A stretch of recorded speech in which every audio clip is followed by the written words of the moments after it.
On today's show, Grant Morrison provides us with the penultimate issue of Batman Incorporated. We get a look inside our retro 50s sci-fi TV show with Satellite Sam #1. And it's all a matter of perspective in the superior foes of Spider-Man #1.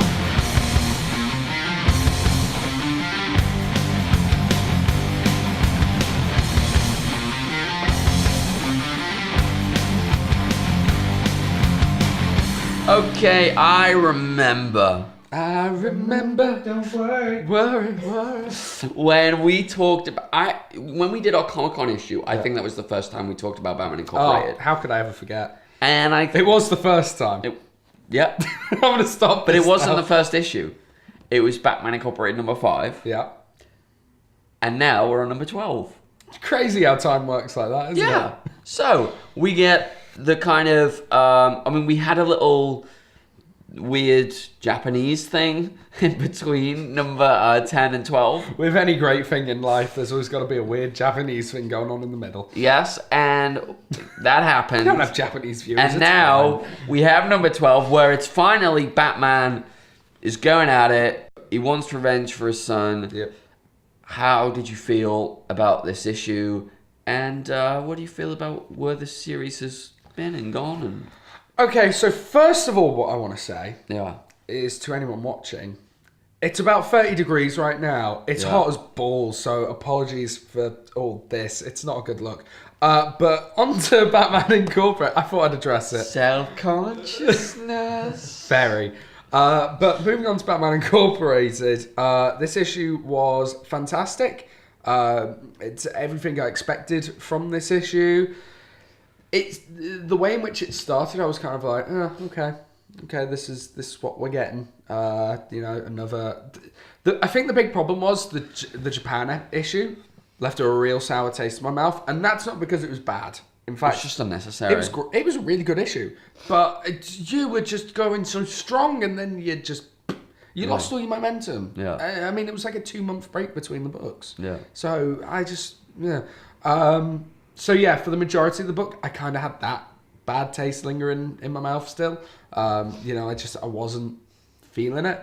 And then there's one scene where he's basically got Leviathan, and it's heartbreaking.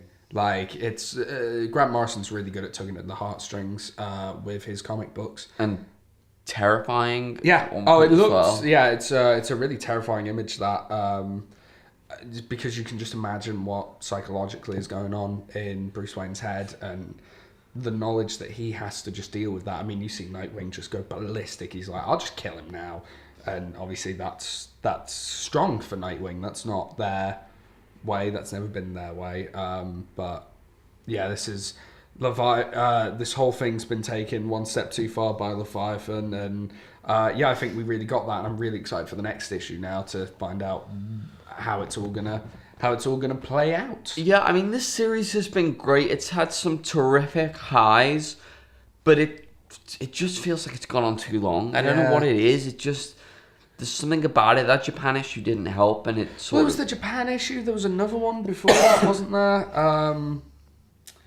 I can't remember what the issue was now, but it was just a diversion of story. Yeah. So there you've got 2 issues you could have taken out straight away. I think this story could have been 8 issues long easily, easily. and it just feels like it's gone on far too long, and I think that's to its detriment. I don't feel like you'd feel as strongly about that when it comes out in trade, but when you're reading it in single issues, and you've got to keep momentum, that's a part of the game. A part of the game is just keeping people interested, keeping people wanting to know more, keeping people exactly where you want them, and I think that's sort of this series' biggest failure. But in terms of the story and the artwork and where it's gone and what it's done and how it looks, it really has been stellar, and there have been some just fantastic highs. Yeah. And you're right, one moment in this book in particular is among one of the most terrifying, disgusting, horrible things I've ever seen in comics. Like, it's wonderful. Really great. Have you heard that Damien's coming back?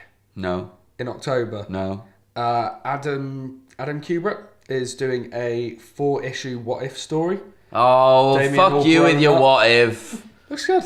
Are you literally, you were able to see it on camera? I was like, what? Yeah. It's a kind of what if. It's like an alternate timeline. What if he didn't die and he's still kicking about.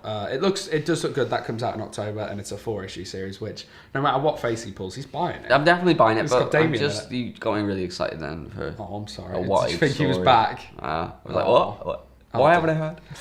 Okay, so the next book we're going to talk about today is a book by Matt Fraction, who we love on this show. We love him. FF, Hawkeye. Yeah. Hawkeye. He's great. Fantastic Four was good for a bit. Fantastic Four. So he is now over with Image for a new title called Satellite Sam, which is... The story is kind of about these people who make a sci-fi show called Satellite Sam, and the comic seems to follow the actors, the production crew, the heads of the office, and we're following all their lives. Interesting concept. Sort of murder mystery as well. Murder mystery elements in there. It's got all sorts of different elements in there. As I said, Matt Fraction. It's a black and white book as well. Very pulpy style. So Dan... What did you think of Satellite Sam? I think I'm going to be in the minority on this one. Nope.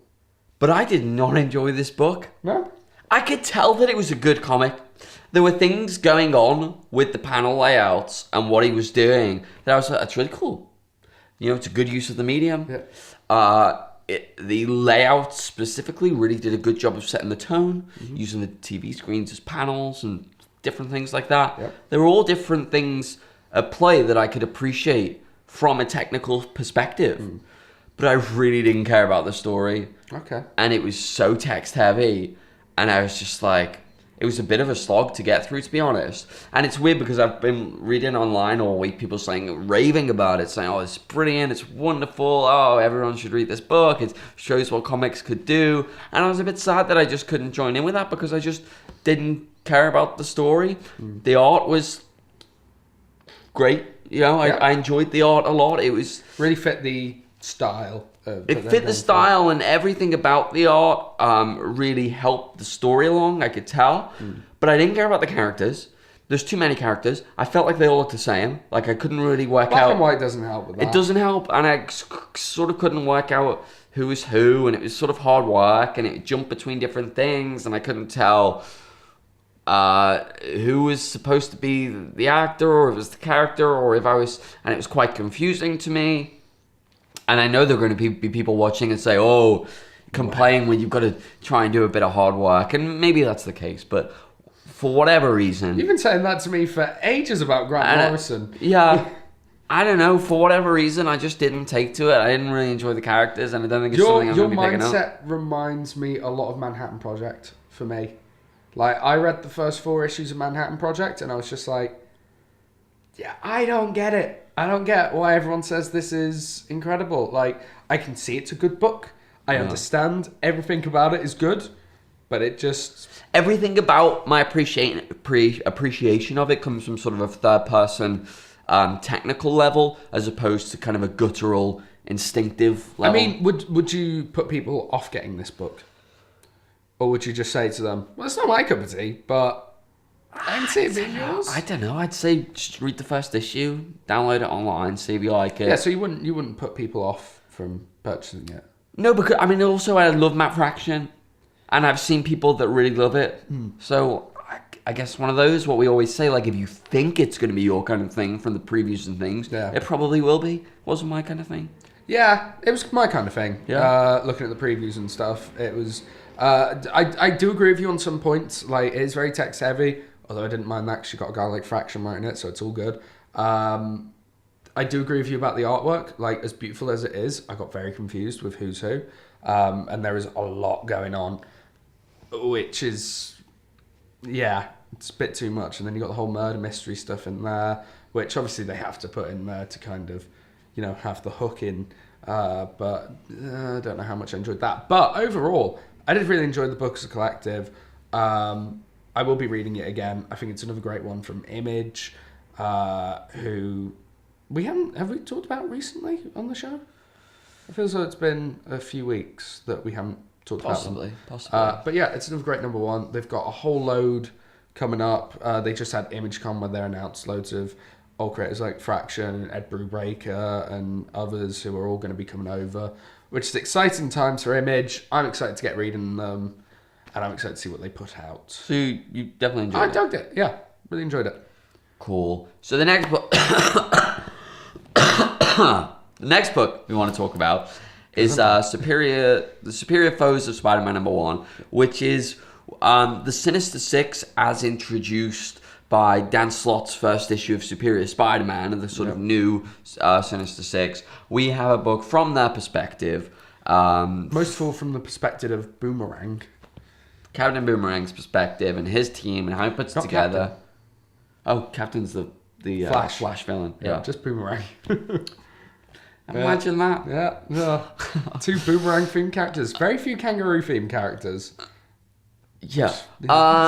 So the whole, I mean, it's a comedy book essentially, and the cover's really great. So I was the one that sort of pushed that we read this. I thought it'd be fun, light, and I thought it'd be your cup of tea. So how did you? Oh, it's a comedy book. I loved it, didn't I? It's a really good book.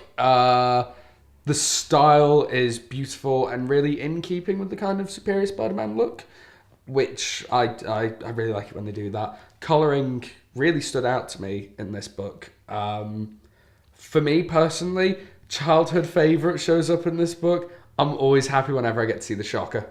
Yeah. Love the Shocker. Don't know why I do. I just love him. He's not in enough books, and I love that he's a key component of this book. It just fills me with joy. The comedy aspects are really funny. Some of the lines in this, the whole, is this a sex thing? Why would it be a sex thing? Yeah. It is my humour. I think this book was absolutely fantastic. It's really nice to get these books where you're not following superheroes, you're following the supervillains and, what they do.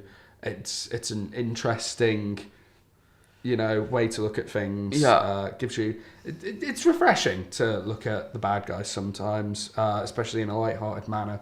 So, I was a big fan of this book. Hit all the right notes for me. Yeah, I mean, I wasn't as fussed on it actually in the end. I thought it had great potential. Yeah. But that joke that you referenced, that's the best joke in the book. Yeah. Like, that's really good. But that's literally 2 panels. Hey. It's a very good 2 panels, but it's 2 panels. And I felt like a lot of this book, again, like, I get, that's a joke that they've just told. But people on this show are going to think I'm just a horrible, boring bastard. But I do find things funny. But I don't know, I've been speaking to some people and they say you're just cynical. No one likes you. I'm not cynical. Nobody likes you. I don't like you either. It's a bit Star Wars humor there. You continue. It's cool. But yeah, this book was sort of lost potential for me. I thought it could be good. I thought it could be fun, but really it didn't make me laugh. There are books that make me laugh. Young Avengers makes me laugh. Wolverine the X-Men makes me laugh. Hawkeye makes me laugh. Daredevil makes me laugh sometimes. So The Freeze makes you laugh? No. That makes me laugh. In fact, do you know what? My review of this is very, very similar to my review of Lovely's.